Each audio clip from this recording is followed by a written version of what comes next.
झिलमिल जी महाराज। राधा वल्लभ श्री हरि। राधे राधे महाराज जी, आपके चरणों में कोटि कोटि प्रणाम। महाराज जी, मैं रायबरेली जिले के प्रसिद्ध शिव मंदिर का प्रधान पुजारी हूँ।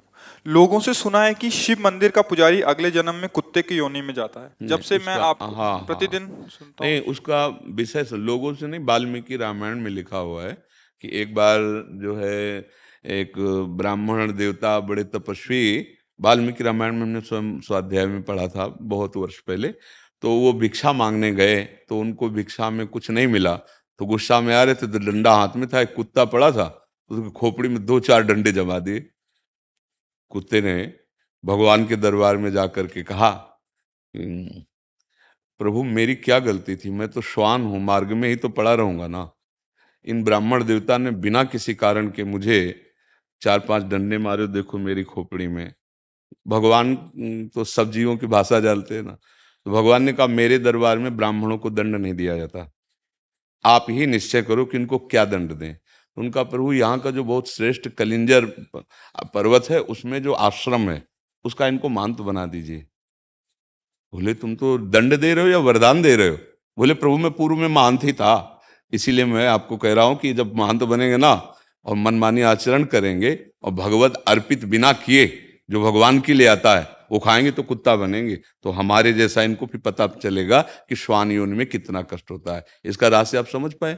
इसका रहस्य ये है कि जो भगवान के अर्पित करने के लिए आता है, वो आप शिव मंदिर की केवल बात नहीं है, किसी भी मंदिर की बात है।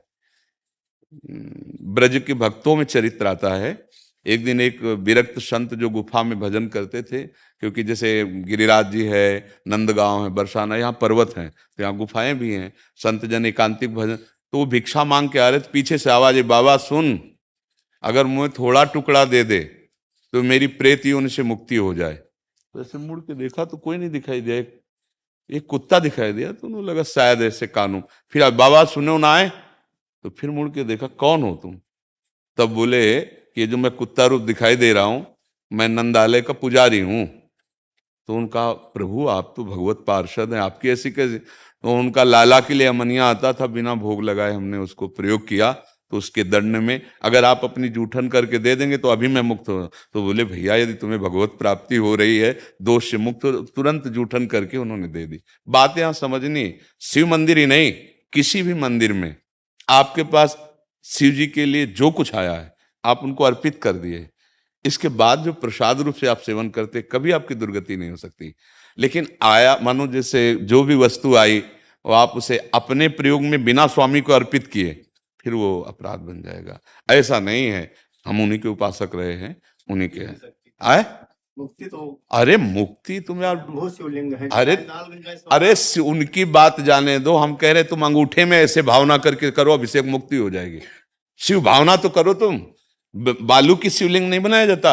अरे यार कभी ऐसी बातों में, हाँ बात उसको अंतर की बात समझना। अगर भगवत अर्पित करने के लिए मानो हम कह रहे हैं किसी ने अमुक अमुक सामग्री दी जो भगवान के सामने अर्पित कर दी, और इसके बाद जो हम प्रसाद रूप से सेवन कर रहे हैं, फिर उससे कहीं कोई ऐसी, हाँ अब हम भगवान के लिए आया, लिंग पे चढ़ा हुआ नहीं खाना चाहिए। जो ऐसे 12 ज्योतिर्लिंग हैं, नर्मदेश्वर हैं, भगवत स्वरूप हैं, इनका तो पाना ही चाहिए ना। हमारे पास तो रोज चरण लगभग हफ्ता में 1-2 बार चरणामृत आ जाता है, भगवान महादेव जी का भोग आता है तो वो रोज चलता है, हम तो रोज पर उनका प्रसाद जूठन पाते हैं। ऐसे नहीं, जो मतलब उस विधान को समझ, और ये अगर हम कहीं भी भगवत भावना करके उनका पाते तो दुर्गति हो सकती है क्या? कौन सा सिद्धांत है? भगवान हरि और भगवान हर में कोई भेद है क्या? तो कुछ बातें समझनी होंगी उसमें। अब हम लोग क्या करते हैं, छल कपट करने लगते हैं, सेवक की जगह स्वामी बन जाते हैं, उस बात का दंड मिलता है। नहीं तो भगवान की सेवा करने वाले की दुर्गति हो सकती। आप शिव पुराण की आपको कथा सुना रहे हैं। एक चोर गया भगवान शिव के मंदिर में, अब वो बेचारे के पास खाने के लिए नहीं था तो सोच रहा था क्या करूं कैसे करूं, ये शिव पुराण की कथा है। तो उसके पास कोई प्रकाश नहीं था कि वो मंदिर में देख सके कि कहाँ क्या है जिससे मैं खाने योग्य कुछ चुरा सकूं। तो उसने अपने ऊपरी वस्त्र उतारा और जला करके ऐसे प्रकाश किया। वहां उसको भगवान के जो कुछ आरती पूजा के पात्र थे वो उठा ले गया। मरा। जब मरा तो भगवान शिव के मंदिर में एक कुछ मिनट प्रकाश करने के प्रभाव से उसको भगवान शिव के सामने पेश किया गया। यमराज ने भगवान शिव के सामने कि आपके मंदिर केवल इतने पुण्य, वो पुण्य नहीं है, वो तो चोरी के लिए प्रकाश। वो एक कुबेर बना, पढ़ के देख लेना, शिव पुराण में लिखा है। शिव पुराण में जब उसको भगवान शिव ने कहा इसको राजा बनाया जाए, तब उसकी स्मृति जागृत हुई कि एक वस्त्र को जलाने के प्रकाश से मुझे राजा पूरे नगर में शिवालय होना चाहिए और हर शिवालय में अखंड घी का दीपक होना चाहिए। उसके परिणाम स्वरूप कुबेर पदवी में आज भी बैठे हुए भगवान शिव के मित्र बने। यार, भगवान शंकर जैसा उदार दाता और उसकी सेवा करने वाला नरक को प्राप्त हो कुत्ता बने। कहाँ की बातें पढ़ ली, किससे सुन ली? अब जब बातें रहस्य में नहीं आ रही, हम फिर भी कह रहे हैं स्वामी नहीं बनना है। स्वामी के लिए जो वस्तु है एक बार सामने उनको अर्पित करो और इसके बाद प्रसादे सर्व दुखा नाम हानि रस्सी उपजाते। अरे यार, कैसी बात! मतलब यही समझना होने पर फिर तो जितने शिव मंदिर है, जितने शिव पूजा करने वाले, फिर तो हमारी तो शिव पूजा से ही उन्नति हुई है। हम शिव पूजा से ही आज जो कुछ प्राप्त कर पाए हैं, तो हम कैसे बात मान लेते यार? आज भी हम उनका चरणामृत लेते हैं। और शिव जैसा हरि भक्त कौन और हरि जैसा शिव भक्त कौन? शिव जैसा हरि भक्त कौन? हनुमान जी बने राम जी के चरण है। देखो, गंगा धारण किए हुए श्री कृष्ण का चरणामृत तो है ना, और भगवान हरि रामेश्वर की स्थापना कर रहे हैं और वो कह रहे हमारे गुरु है, ये हमारे इष्ट है। इसलिए भाई, व्यर्थ की कल्पनात्मक बातों में नहीं जाना चाहिए। जो शास्त्र में लिखा है उसका कुछ रहस्य होता है, वो बिना भजन के नहीं समझ में आता है।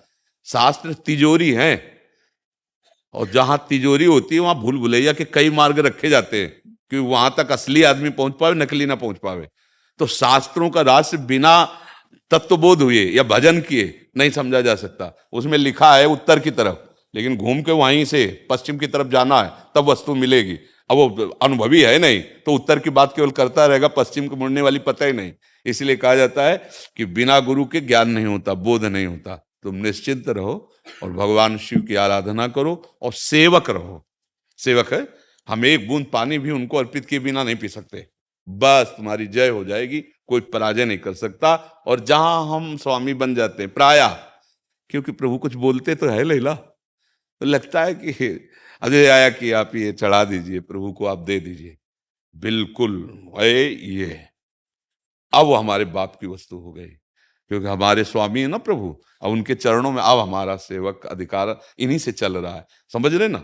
और अगर ये हुआ कि भाई हाँ ठीक है, अब इसका हिसाब तुम्हें देना पड़ेगा, तुम्हारी जेब में गया ना, अब तुम्हें हिसाब देना पड़ेगा। ऐसे ही हर एक वस्तु, बस ये सावधानी हट गई तो गिर जाओगे, नहीं किसी की ताकत नहीं कि गिरा दे। भागवतिक जीवन निर्वाह के लिए फिर कोई परेशानी नहीं, भगवद अर्पित जीवन ऐसा। फिर तो देखो आप धामों में देखो ना। अच्छा, आप तो कहीं किसी एक पवित्र जगह का नाम ले रहे हैं, हम तो काशी की बात कर रहे हैं, जहाँ घर घर शिवालय है। घर घर शिवालय है, बिना उनके भोग लगे, बिना उनका प्रसाद पाए कोई जी नहीं सकता काशी में।